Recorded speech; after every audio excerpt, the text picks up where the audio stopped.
Welcome back everyone. There were plenty of great games from the third round of the World Team Championship, but I've decided to cover this particular game between Maghsoodloo and Grandelius since everyone loves a nice attack. So in this game, Maghsoodloo had the white pieces, Grandelius had black. Maghsoodloo played queen to f3 in this position, so white's plan is quite clear, just go for a kingside initiative. Grandelius plays knight to a5. Black, on the other hand, needs to try and stir up something on the queen side.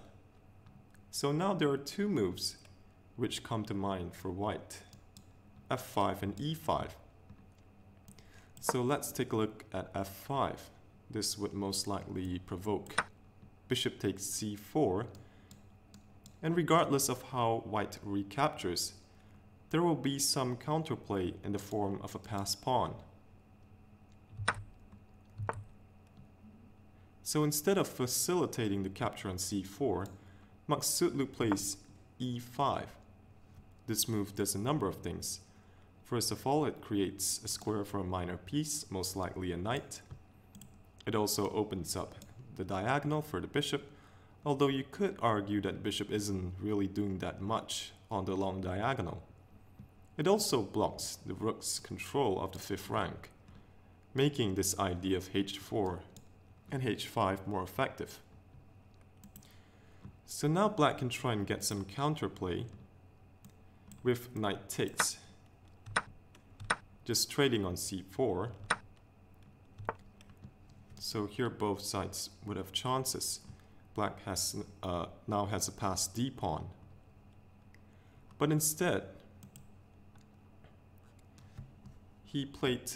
Grandelius played a bit passively with bishop to e7, most likely trying to stop this h4 advance. Now if white really wants to sharpen the game, he can go f5, taking advantage of the fact that after bishop takes, bishop h3 and this queen and the rook are lined up nicely on f7. And if bishop takes h3, there will be consequences.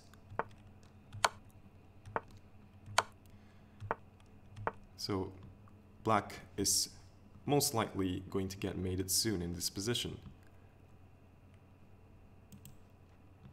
I should mention that, let's go back to the line with f5, that if bishop takes c4, f takes g6 is good for white. If black tries to hang on to the material bishop d5, then you take on f7, queen h5. White is down a piece, but his attack is very strong. This is also threatened, the pawn on h7, so very dangerous for black. But instead, Maghsoodloo plays queen to g3, building up slowly, and now supporting h4. So now f5, black goes on defensive mode, but this move weakens g6, so white plays h4, obviously going for h5. We have queen to d8, h5, king g7, defending g6. Bishop f3. Again, black could have played knight takes c4 with an imbalanced game.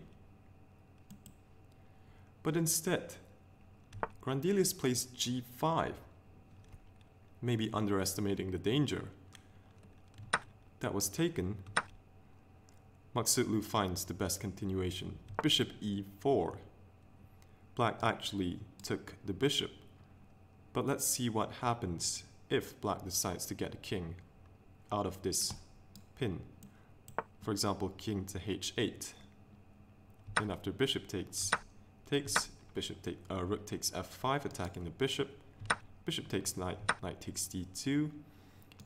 White's rook and queen activity, coupled with the exposed king, and also white's advanced pawns, give him a very strong attack. One defensive try for black is to try and bring the rook over to g7. But this doesn't seem to accomplish much.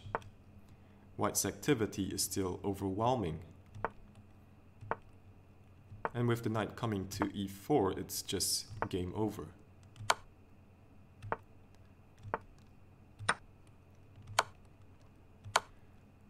Knight takes f6, with no defense for rook takes h7. Very nice Arabian mate. So let's go back to the position. The best defense recommended by the engine is to actually go f4. But this is still dangerous, and black has to be very precise with his moves. So in the game, the bishop was taken. If knight takes, king to h6, defending the bishop. So no better is h6, where white can simply play rook f6, attacking the bishop. Also, in some cases, rook g6 is going to be important for white. This bishop is pinned, so it can't capture the rook. So here, let's say bishop takes c4, white can play knight takes g5, and black collapses in this position.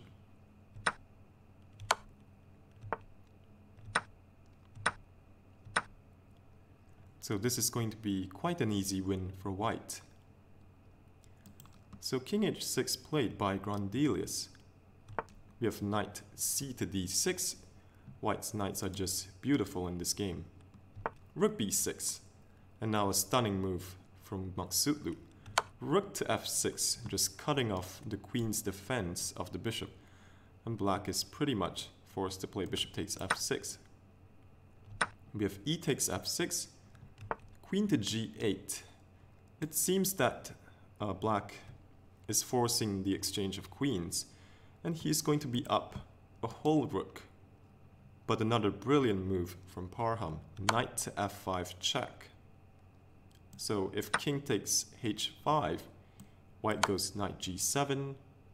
You probably have to give up the queen, because if king h6, queen g5 is going to be mate. So here bishop takes f5 was played by Grandelius. We have queen takes g8, and in this position, black resign. A brilliant game from Parham Maghsoodloo. He managed to find these amazing moves to continue the attack. Once again, if you haven't already subscribed to the channel, feel free to do so. Thanks for watching.